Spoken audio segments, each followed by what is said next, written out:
Setnon, pays de l'Iowa, début d'Hommagnos.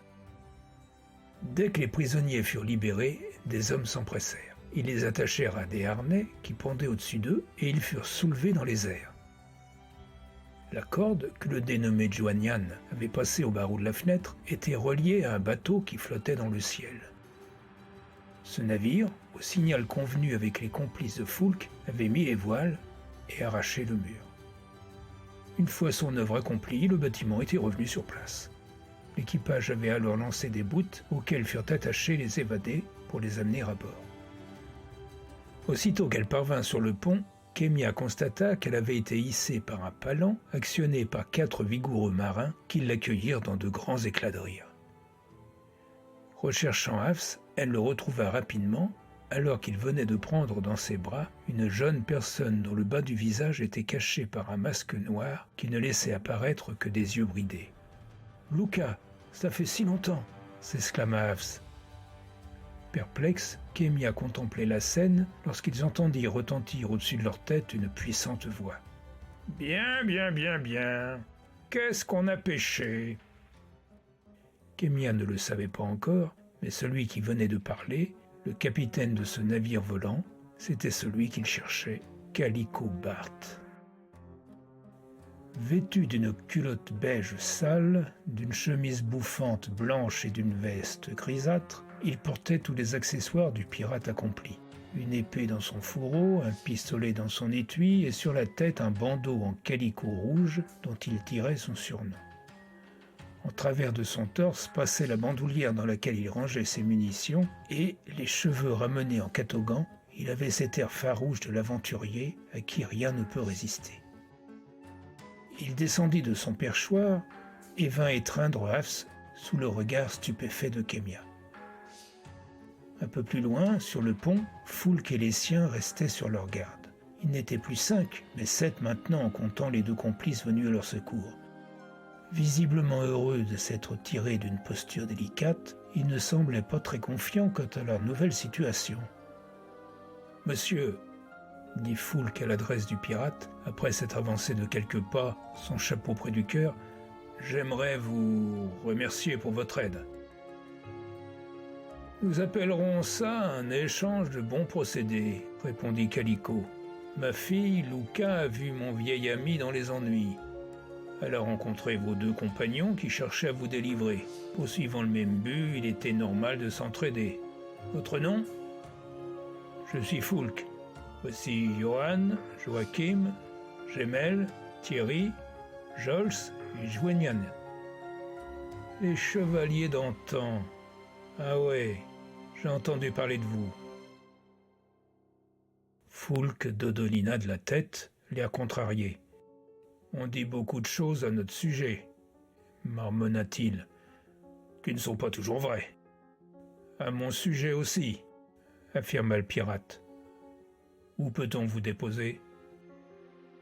Foulk n'eut pas le temps de répondre. Hafs s'interposa. « À vrai dire, avant toute chose, nous avons besoin de ton aide. Ces messieurs pourront peut-être attendre un peu. » Calico l'observa en souriant. Un sourire complice, mais que Hafs ne semblait pas d'humeur à partager. « Laisse-moi deviner, » déclara-t-il.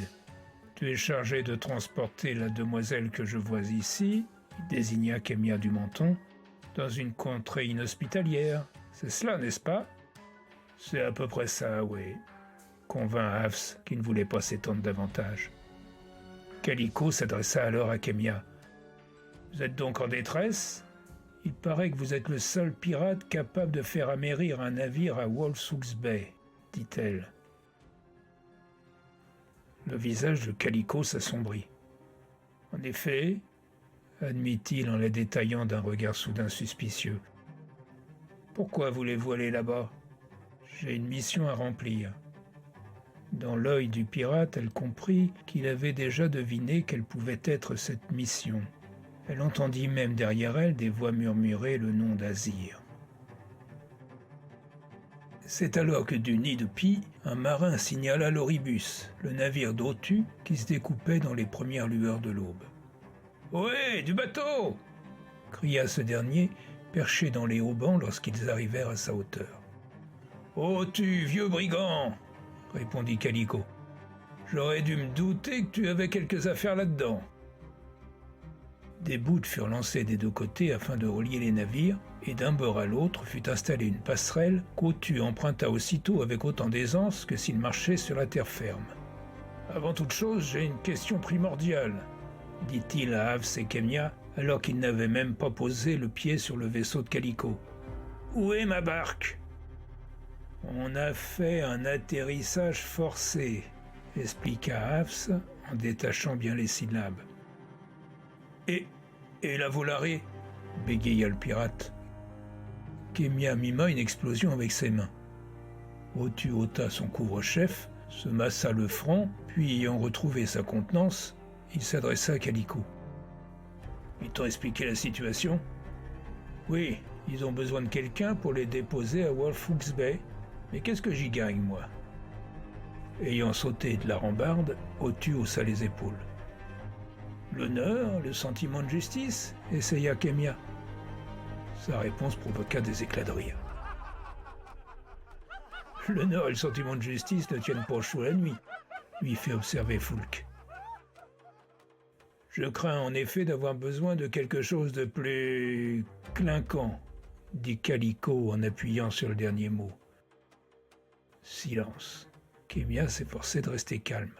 « Hook m'a demandé de trouver Ottu pour qu'il m'emmène voir Azir dans la forêt des Astes, » reprit-elle. « Des vampires se sont ralliés à nos côtés, et Azir étant un chef de guerre, Hook espère qu'il mettra son armée à son service pour combattre le Tannen Tigern, » en déduisit Calicot. « Sans doute, oui. » Calicot sourit, mais ses yeux n'étaient pas ceux d'un homme amusé. « Excusez-moi, mademoiselle. Madame, chicana-t-il, mais oublions Hook un moment. Vous, pensez-vous vraiment que vous avez une chance quelconque face au Tannen Tigern ? Qu'est-ce que j'en sais ? Mais je crois que si Hook le pense, je vais répéter ma question, la coupa-t-il sèchement. Hook mis à part, vous, qu'est-ce qui vous fait croire que vous puissiez le vaincre ? Je crois qu'il y a de l'espoir. On ne fonde pas les victoires sur de l'espoir, mais sur des certitudes. Et la vôtre, c'est qu'on va perdre ? J'en ai la conviction. Savez-vous ce qu'est ce navire ? Un navire de pirates ? C'est un trois-mâts. Kemia accorda un vague coup d'œil au bâtiment.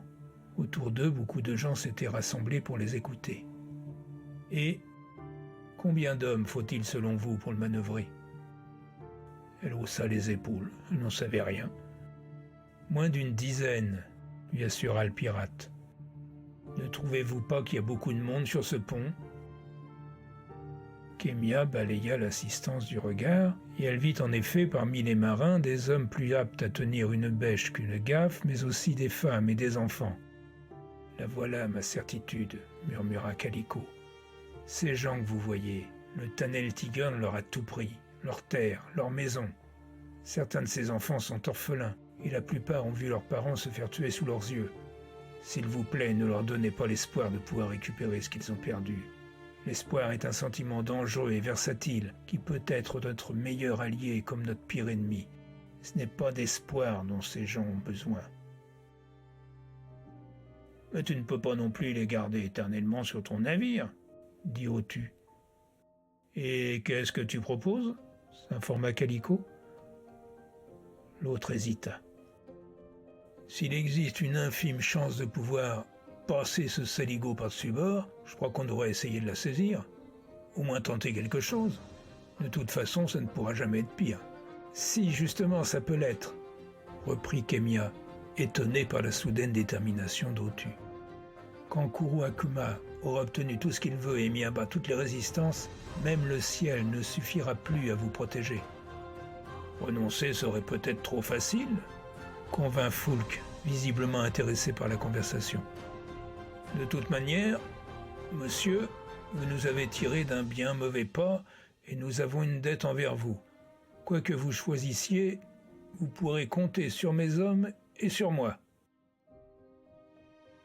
Calicot soupira. Il fit quelques pas et s'arrêta, dévisageant ses passagers. Kemia se rapprocha d'Ottu. « Je ne m'attendais pas à un soutien de votre part. N'allez pas croire que c'est de la bonté. Le paquet de dettes que j'ai envers Hawk ne fait qu'augmenter, et il ne me laissera pas quitter ce monde sans que je les ai toutes réglées. Je me disais aussi, vous me croyez lâche, n'est-ce pas? Jusqu'ici, vous n'avez rien fait pour me prouver le contraire. Où peut-il assurer la sécurité de ces gens? Les interrompit Calicot. Au domaine des dieux, peut-être, s'empressa de répondre Kémia, bien qu'elle n'en soit pas certaine. En attendant, vous ne m'avez pas encore dit comment je serai payé si je vous emmène à Warfooks Bay. Ah, s'intervint. Je paierai. Le pirate se tourna vers une femme que Kémia devina être la sienne. Ils se regardèrent d'un air entendu. Aller maintenant à Warfooks Bay, ça va quand même être compliqué. Otu approuva d'un signe de tête. Pourquoi? Demanda Kémia, fâchée de ce nouvel obstacle. Calicot désigna l'horizon. Kémia ne vit rien, sinon un vol d'oies en silhouette sur le soleil naissant et qui partait en direction du sud. Lorsque l'hiver approche, aucun navire sensé ne se risque à prendre les airs, ni la mer d'ailleurs.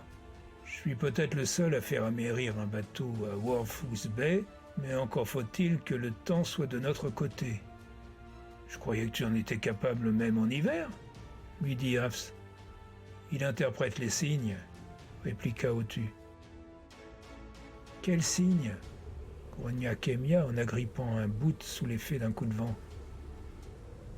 Les oies que vous avez vues sont des messagères. Elles précèdent les tempêtes. Nous devons rejoindre les flots et nous abriter dans un port sans tarder, annonça Calicot. Et ça va durer longtemps? Telle est la question, dit Calicot, alors que tous les marins couraient à leur poste, obéissant à un signe que le capitaine venait de leur adresser. Avant de retourner à son bord, Otu s'approcha de Hafs et lui glissa à l'oreille. « Vous l'avez votre Calicot? N'oubliez pas mes 1000 pièces d'or. »